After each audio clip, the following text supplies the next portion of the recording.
सिद्धेभ्यः ॐ नमः सिद्धेभ्यः। निर्मल जल सामान्य है जिनका, चंदन से हैं दिव्य वचन। अक्षत सम अक्षत है श्रद्धा, सुमनों सा सुंदर है तन।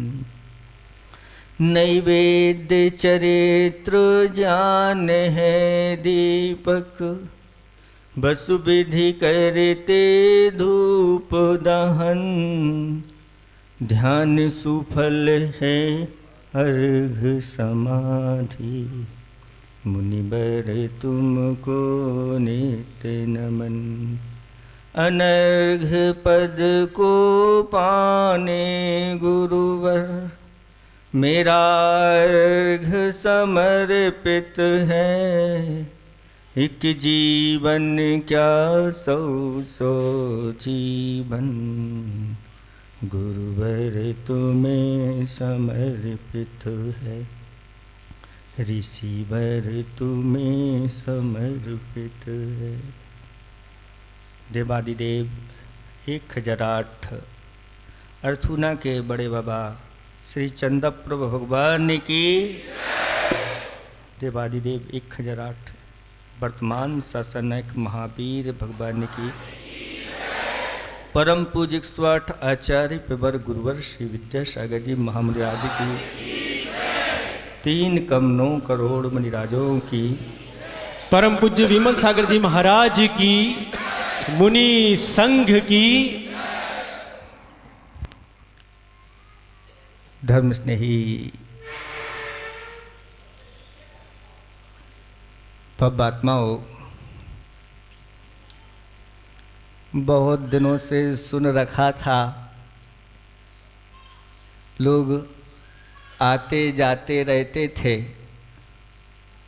और वहाँ महाराज की भी, वीर सागर महाराज की भी खबर आती रहती थी।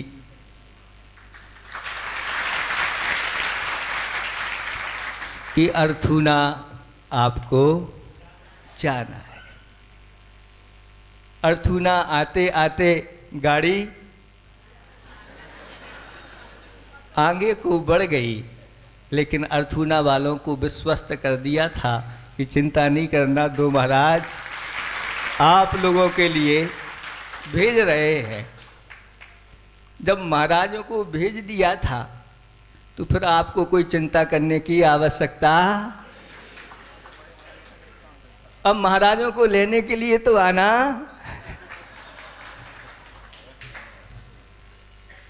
क्योंकि भेजा है तो अब लेने के लिए भी होता है।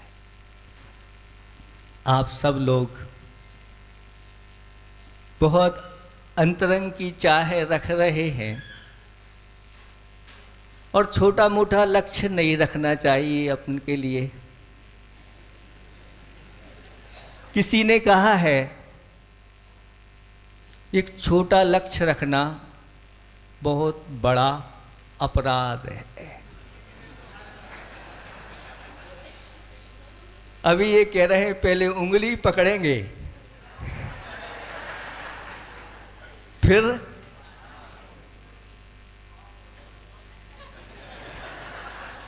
पांव तो पकड़ना ही चाहिए। भावना रख रहे हैं कि नया वर्ष हम लोगों का आजना और अर्थुना के बीच में हो।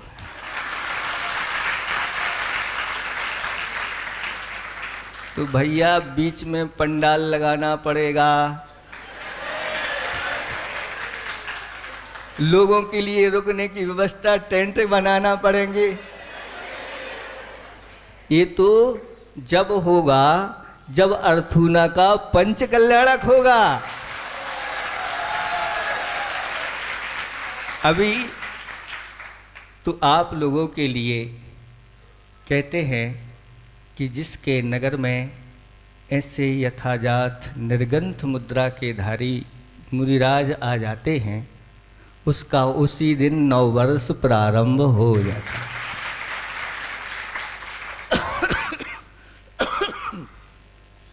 देखो, तिथियां तो अनादिकाल से चली आ रही हैं, चली आ रही कि नहीं, लेकिन वह तिथि अक्षय कब हुई? जब आदिनाथ भगवान का राजा सोम और श्रेयांश ने पड़गाहन किया और अतिथि सत्कार करके उस दिन वह तिथि कौन सी हो गई? अक्षय हो गई। और आज तक वह तिथि प्रसिद्ध है, अक्षय तृतीया। तो अपन को अक्षय तृतीया के लिए ही इंतजार करें, ऐसा नहीं। आचार्य भगवान कहते हैं कि जिस तिथि में आपके यहाँ ऐसे उत्तम अतिथि आ जाए, वही आपकी तिथि अक्षय हो जाती। हाई को है एक अतिथि आ अतिथि आ, अक्षय हो तृतीया, अक्षय हो तृतीया, या हो द्वितीया, या तृतीया हो, द्वितीया हो, एकम हो, कोई भी तिथि हो। ऐसे भी लोग होते हैं, सब एक डायरी बना करके रखते हैं कि इन तिथियों में ऐसे ऐसे आचार्य भगवंत महाराज मुनिराजों के आहार हुए हैं। उसको भूलते नहीं, बार बार स्मरण करके अपने पुण्य को निरंतर बढ़ाते रहते हैं। हमें तो लक्ष्य ऊंचा रखना है और क्या प्राप्त करना है?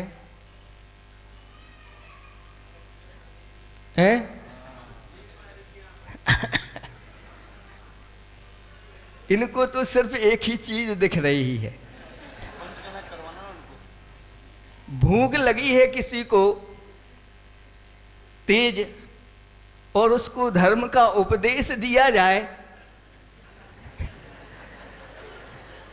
तो वह कहता है महाराज हमें तो रोटी दिख रही थी और कुछ भी दिख नहीं रहा था। ऐसी स्थिति आप लोगों की है। अगर हम प्रवचन करेंगे तो आपको तो नया वर्ष दिखेगा। आज ही नया वर्ष देखो, वो ही चतुराई मानी जाती है। हमारा एक ही लक्ष्य होना चाहिए, मोक्ष प्राप्ति का, क्योंकि ये मनुष्य जीवन मुक्ति पाने के लिए मिला है। और इसमें ऐसे बीज अगर हम अपने जीवन में बो लेते हैं बहुत जल्दी उस मुक्ति की प्राप्ति हो जाती है। कहा है मोक्ष न आत्म ज्ञान बिन, क्रिया ज्ञान बिन नाही, नहीं ज्ञान विवेक बिना, गुण विवेक के माही, नहीं विवेक जिनमत बिना, जिनमत जिन बिन माही, धर्म मूल निर्मल महा, पुरवर त्रुवन माही। ये पंक्तियां अपने आप में मूल को ले जाने वाली पंक्तियां हैं।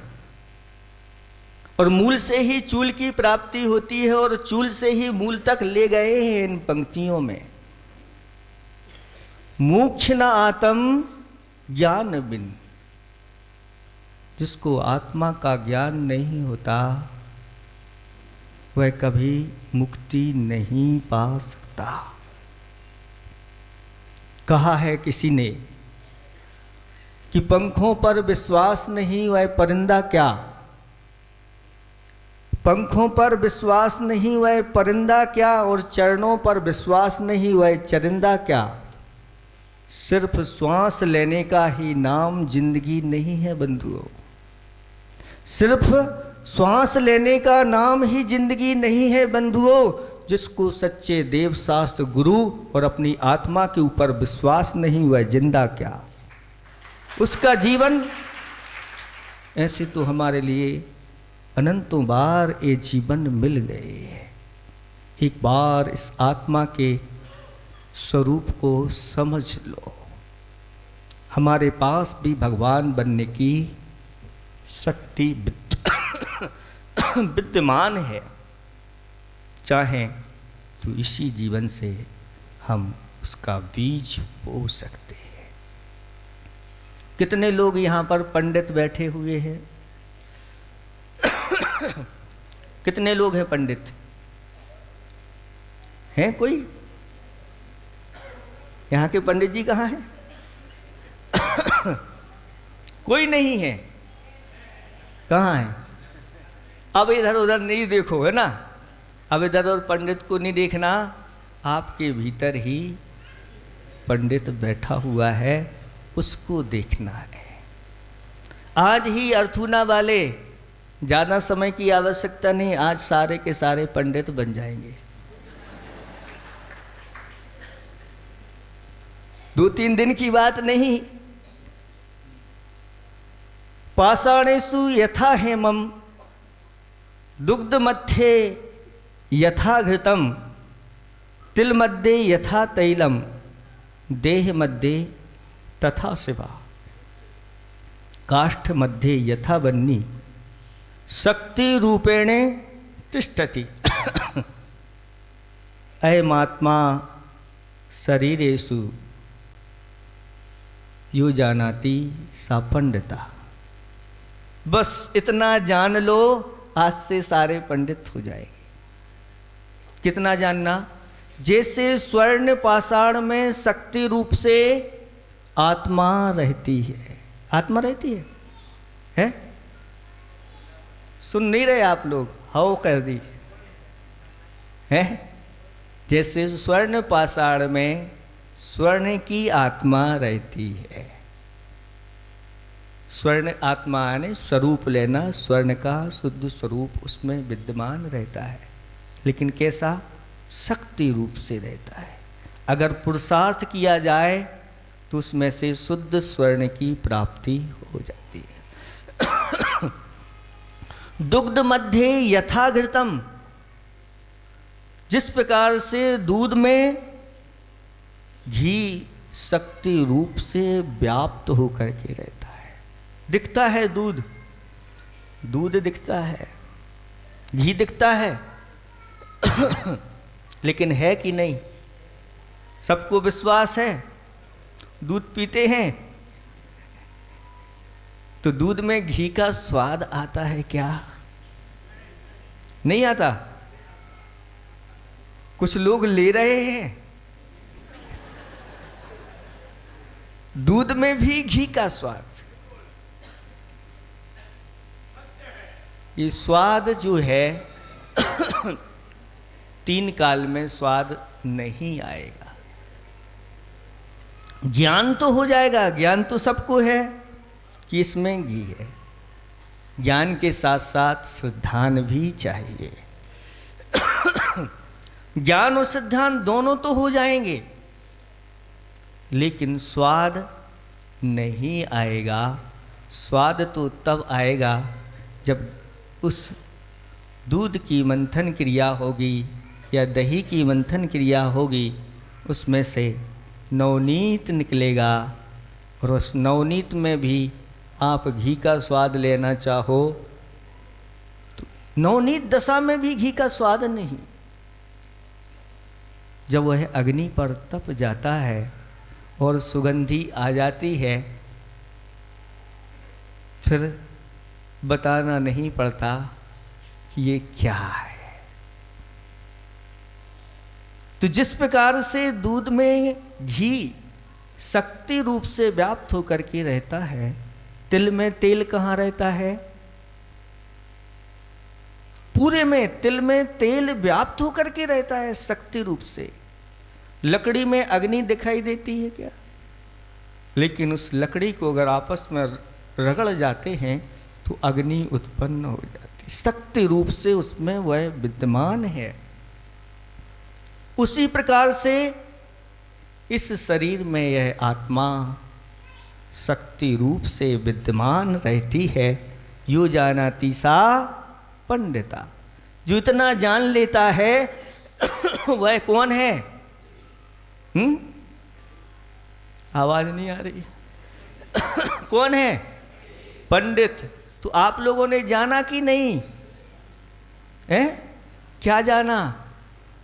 महाराज हमारे लिए तो वही एक तारीख दिख रही, तो फिर कुछ नहीं जान पाओगे, कुछ नहीं पा पाओगे। इतना जान लो, इस शरीर में यह आत्मा रहती है। एक दिन ये इस शरीर में से आत्मा निकल गई, यह शरीर शव के रूप में पड़ा रहता है। इस आत्मा से भिन्न यह देह है और इसमें यह आत्मा अनादिकाल से रह रहा है।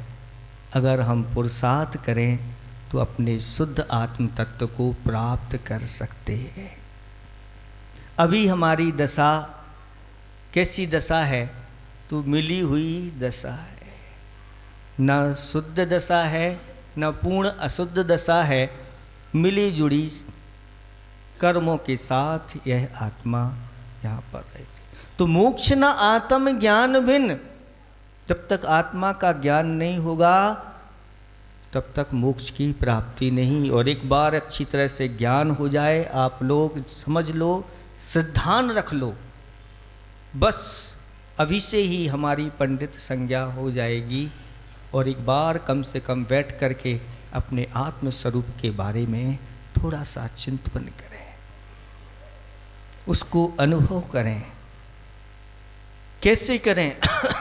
जैसे सिद्धों का स्वरूप है, जैसे अरहंतों का स्वरूप है, इस रूप में आप उस आत्मा का चिंतन करें।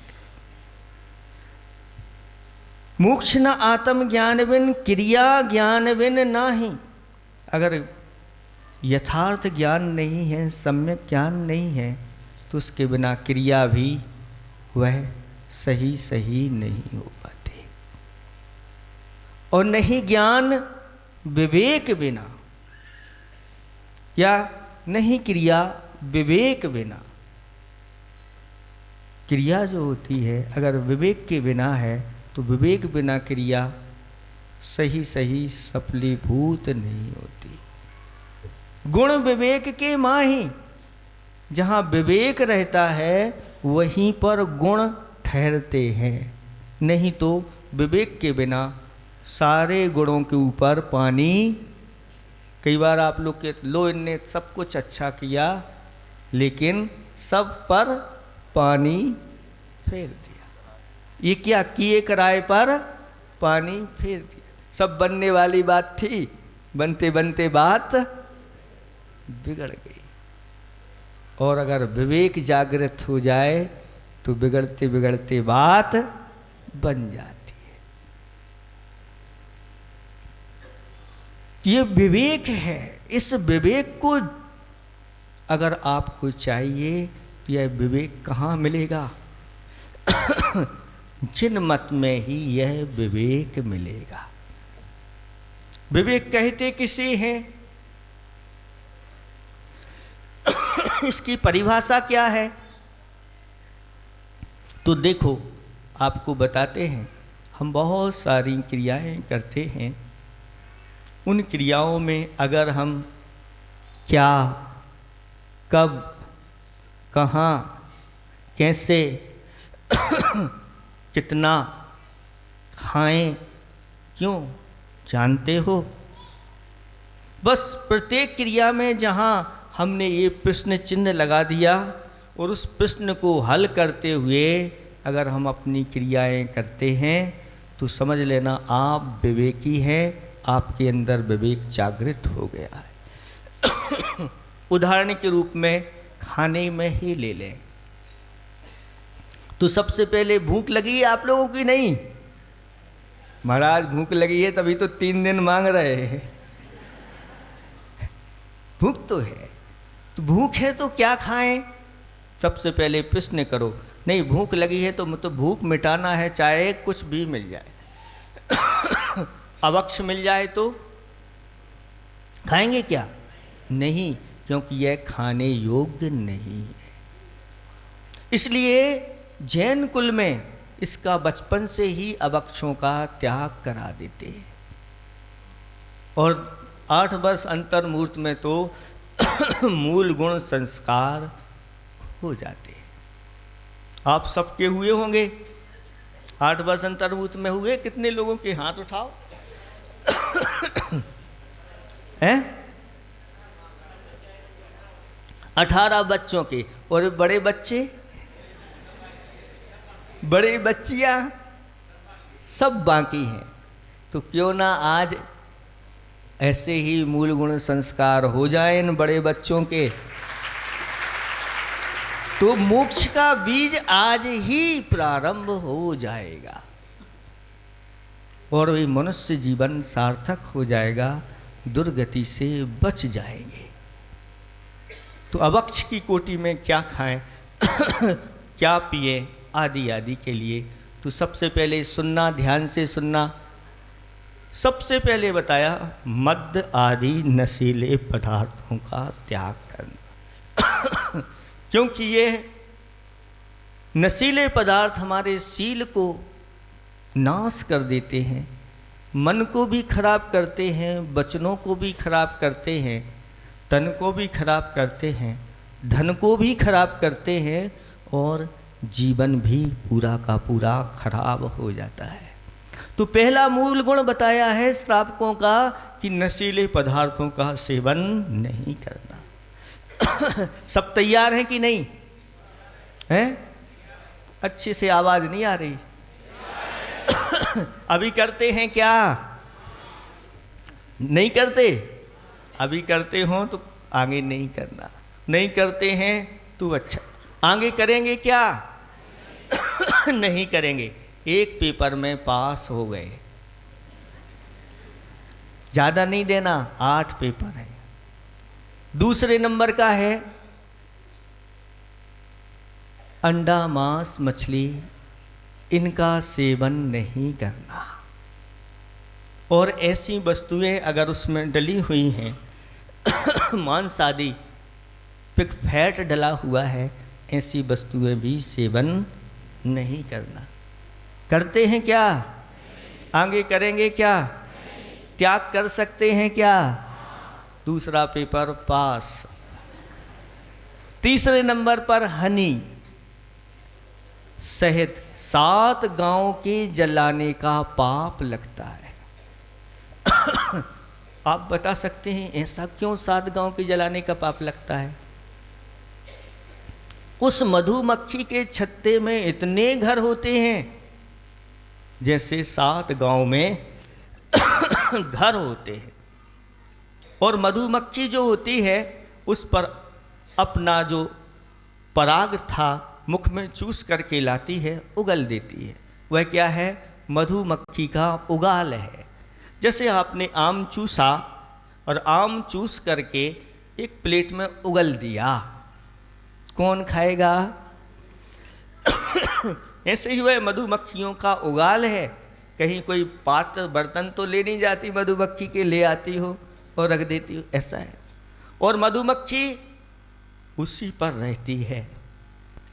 1 नंबर 2 नंबर की व्यवस्था भी अलग से नहीं है, वही सारी व्यवस्था रहती है। वो भी वहाँ पर उसमें मिलता रहता है और छोटे छोटे कीटाणु और जीवाणु, अंडाणु उसमें उत्पन्न हो जाते हैं। जो छाता बनता है वह भी लार आदि अशुद्ध पदार्थ से बनता है और उस मधु को निकाल दिया जाता है, निचोड़ दिया जाता है। और जो भक्षण करते हैं वह ऐसा कहा गया है कि 7 गांव के जलाने का पाप उनको लगता है। मधुमक्खियाँ अपना धन इकट्ठा करती हैं।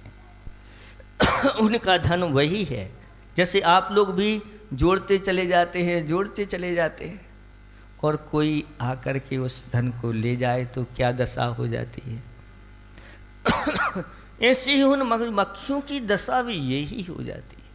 इसलिए इसका सेवन नहीं करना। करते हैं क्या? आगे करेंगे क्या? छोड़ सकते हैं क्या? जीवन पर्यंत के लिए त्याग करना।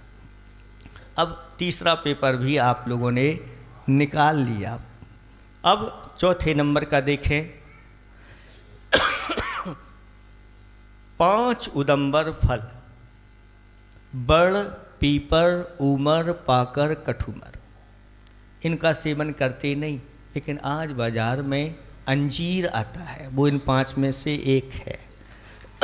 अंजीर, उसमें सूक्ष्म उड़ने वाले जीवों की उत्पत्ति हो जाती है। एक आप उसका वीडियो डला होगा, देख सकते हैं। उसमें एक कीड़ा जाता है, अंदर बहुत सारे बैक्टीरिया छोड़ करके उसमें आ जाता है और उसमें बहुत सारे जीवों की, उनको फोड़ने से उड़ते हुए जीव नज़र आते हैं। उन्हीं को ही दबा करके पक जाते हैं और सूखा करके वह अंजीर गोल गोल रहता है, वो रस्सी आदि में डला रहता है, सुतली आदि में। वैसे लेते नहीं होंगे, उनका भी ये 5 उदंबर फल, इनका त्याग करना है। खाते हैं क्या? आगे खाएंगे क्या? त्याग कर सकते हैं। बहुत अच्छा, चौथा पेपर भी आप पास हो गए। 5वें नंबर पर, जिस जीव ने अपना कुछ बिगाड़ा नहीं, ऐसे जीव को मारना नहीं। मारते हैं क्या? आगे मारेंगे क्या? तो जिस जीव ने कुछ बिगाड़ा ही नहीं, अगर कुछ बिगाड़ दे और मार दे तो फिर तो आपका नियम वो ऐसा नहीं है। लेकिन फिर भी अगर कुछ बिगाड़ भी दे तो माफ़ कर देना चाहिए। एक बार तो कम से कम माफ़। जैसे मच्छर आपके ऊपर बैठ गया, उदाहरण के रूप में, तो पहली बार में क्या करोगे? उड़ा दोगे। दूसरी बार में उड़ा देंगे? नहीं। मच्छर अगर आपके ऊपर बैठ गया है और उसने आपका कुछ रक्त ले लिया है, तो उसको तो मारने का अधिकार फिर आपको है ही नहीं। किसी ने कहा कि मच्छर ने मुझे काटा, ये उसका जुनून था।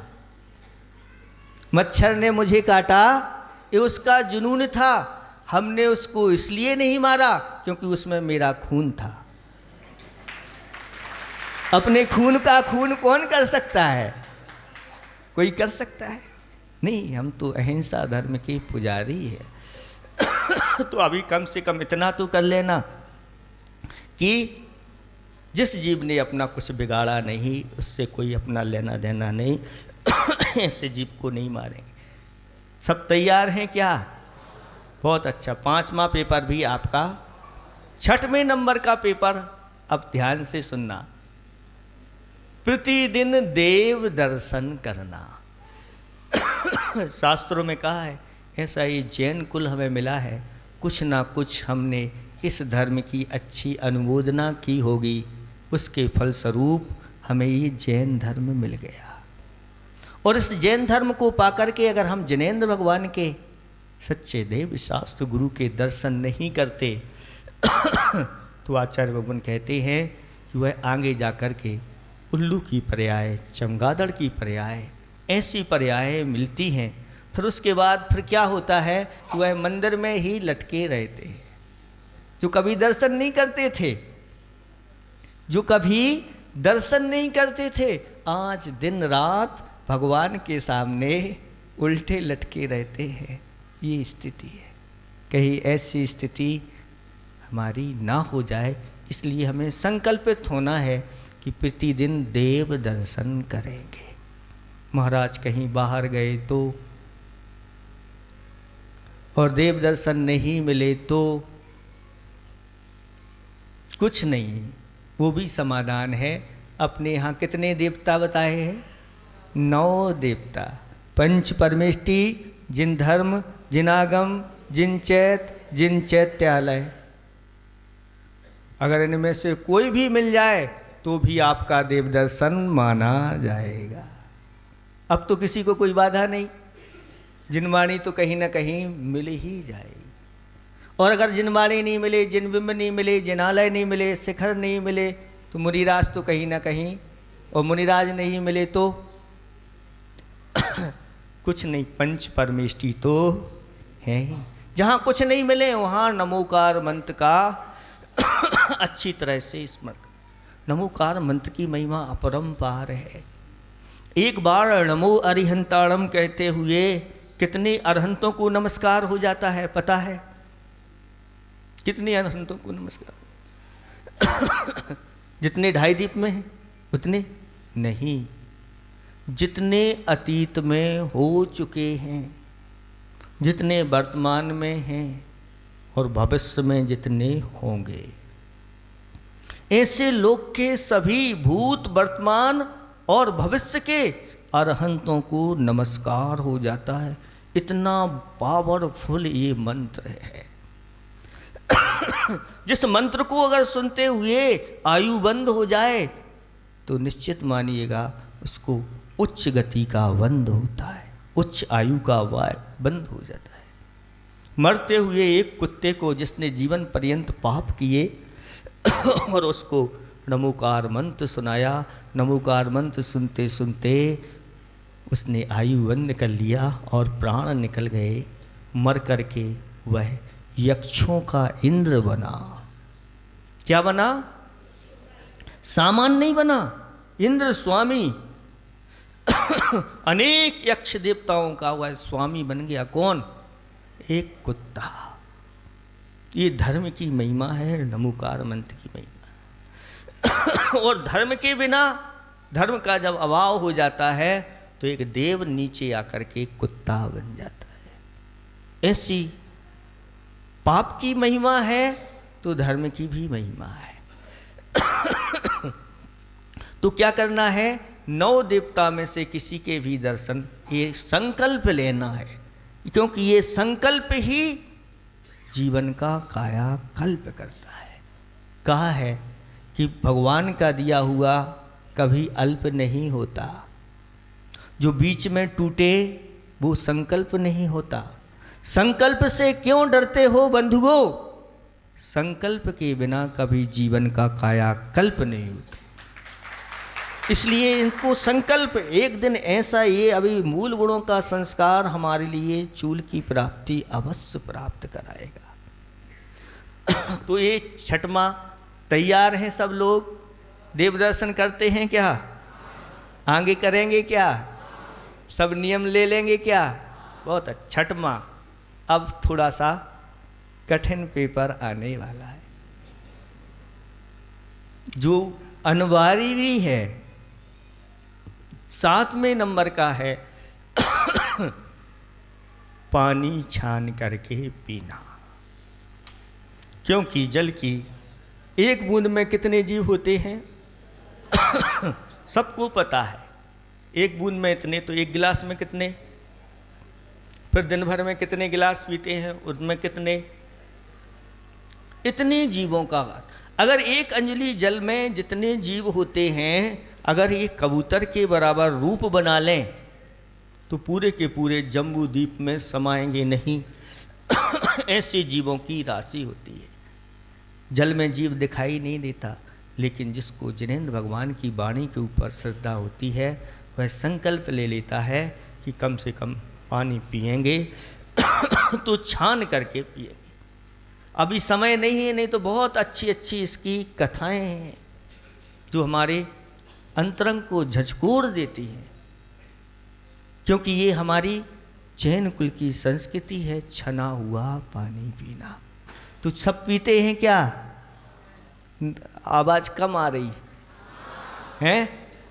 कम से कम एक बार तो छना हुआ हो। बार बार की नहीं बात कर रहे हैं, एक बार तो किसी से पूछ लो भाई छना हुआ है कि नहीं, फिर ले सकते हैं। नहीं छना है तो रूमाल आपके पास है, आप रूमाल लगा करके भी काम चला लोगे तो भी मान्य हो जाए।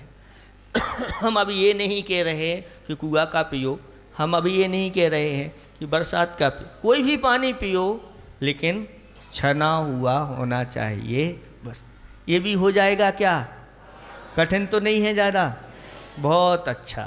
अब अंतिम देखें, अंतिम है मूल गुण, रात्रि में भोजन का त्याग करना। तो ये प्रश्न आया था कि क्या खाएं, तो भक्ष्य है उसका ही हमें भक्षण करना है, अभक्ष्य नहीं खाना। तो क्या कब खाएं?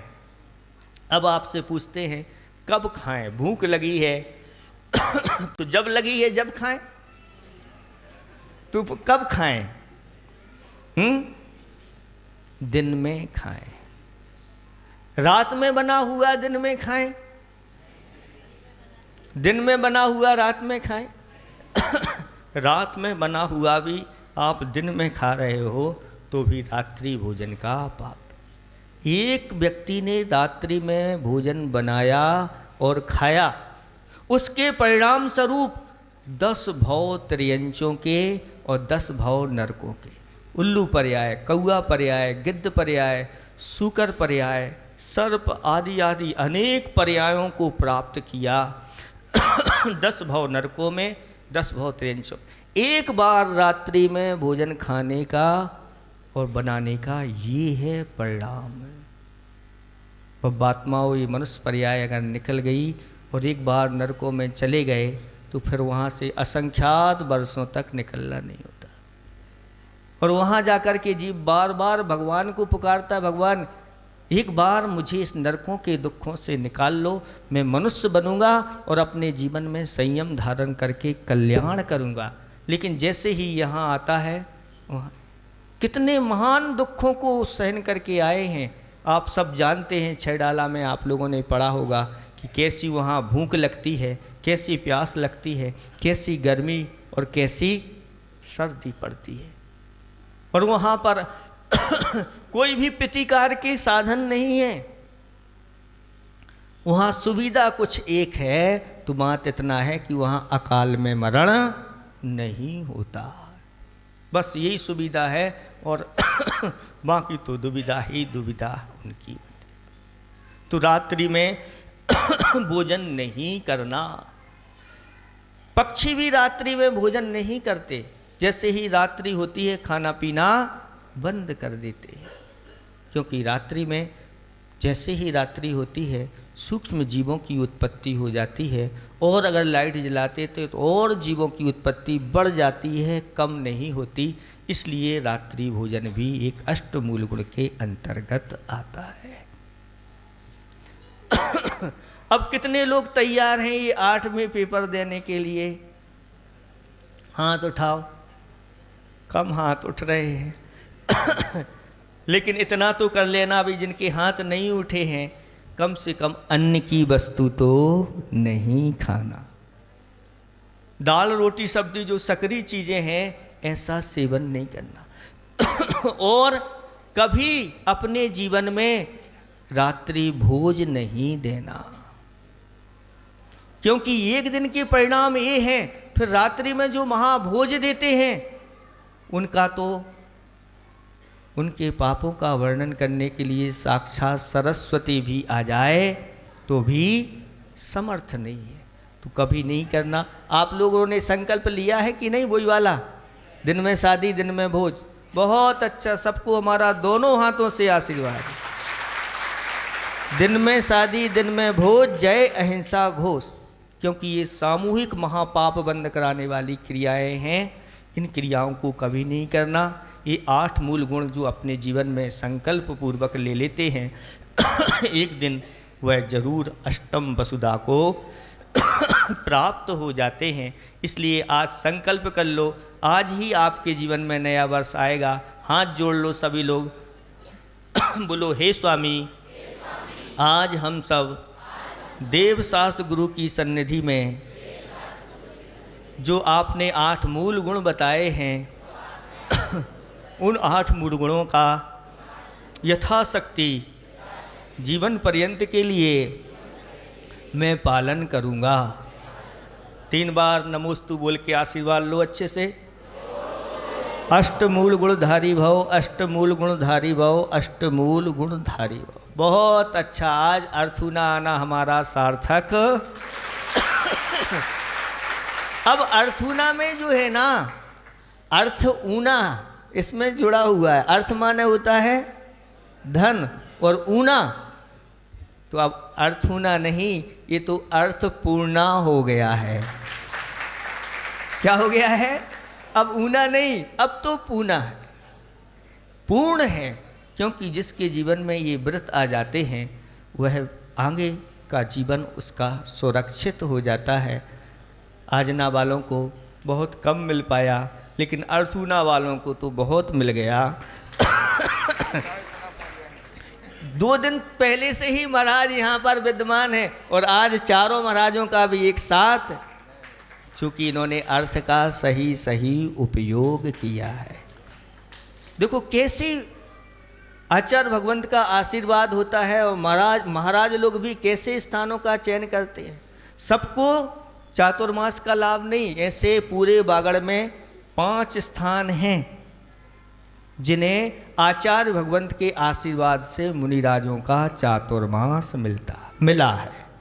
कौन है? घाटोल है, बांसवाड़ा है और बागीदौरा है, अर्थूना और आजना। बस इन्हीं लोगों के मुनिराजों के चतुर्मास मिले हैं, और जब चातुर्मास मिले हैं तो सही सही चातुर्मास का सदुपयोग किया। आपने अर्थ को परमार्थ में लगा दिया, और ऐसा भव्य जिनालय, 1 खंड वाला नहीं, 2-2 खंड का जिनालय, और ऐसा जिनालय जो हजारों वर्षों तक अब सुरक्षित रहेंगे। आपके आराध्य देव ऐसे उस जिनालय में विराजमान होंगे। शांतिनाथ भगवान की बड़ी प्रतिमा आना है क्या? और आपके उदार भाव बड़े होते चले जा रहे हैं। ऐसे ही कहते हैं, एक कुछ पंक्तियां कह के अब समाप्त करेंगे कि देखो धर्म क्या कहता है। धर्म कहता है, एक बार मेरे द्वार पर आके तो देख, तेरे लिए संसार के सर्वश्रेष्ठ द्वार ना खोल दूँ तो कहना। एक बार मेरे लिए आंसू बहा के तो देख, तेरे जीवन में आनंद का सागर ना भर दूं तो कहना। एक बार मेरे लिए खर्च करके तो देख, तेरे लिए कुबेर के खजाने ना खोल दूं तो कहना। एक बार मेरी प्रतिमा विराजमान करके तो देख, तुझे जिनराज ना बना दूं तो कहना। एक बार मेरा जिनालय बना के तो देख, हमेशा के लिए तुझे जिनालय में विराजमान ना कर दूँ तो कहना। ऐसी जिन भाई महिमा है। अब समय बहुत हो गया, हमने आप लोगों का समय ले लिया। समय तो था नहीं, भाव हो रहे थे। अर्थूना वाले कहने रहने दो महाराज, रास्ता ठीक नहीं है, हम लोग सीधा वहाँ से निकल जाते, महाराज यहाँ से गलियाकोट निकल जाते। लेकिन आप लोगों की भक्ति खींच लाई, और आज आपको समय मिल गया। अभी तो अपन के लिए लंबा चलना है, और आप सबको पता है कि खुड़ादड़ी जिन नाथपुरम नाम दिया गया है वह अतिशयकारी क्षेत्र है, अतिशयकारी प्रतिमा है, और वहाँ भव्य पंचकल्याणक महामहोत्सव होने जा रहा है। जंगल है। उस जंगल में आप सब लोगों को क्या करना है? मंगल करना है। और मंगल जब ही होगा जब वहाँ जाकर के आप लोग ऐसे कार्यक्रमों में भाग ले। वर्ष के अंतिम सप्ताह का अंतिम सप्ताह चल रहा है और कहते हैं अंत भला सो सब भला, सीख ले कला जीने की, अंत भला सो। और आपको अंत मिल गया, अंत में महाराज मिल गए। ये आपकी बहुत अच्छी भावना भक्ति है। आगे जाकर के अंत में भी मिलें, आदि में भी मिलें और मध्य में भी मिलें। इन्हीं भावना के साथ अहिंसा परमो धर्म की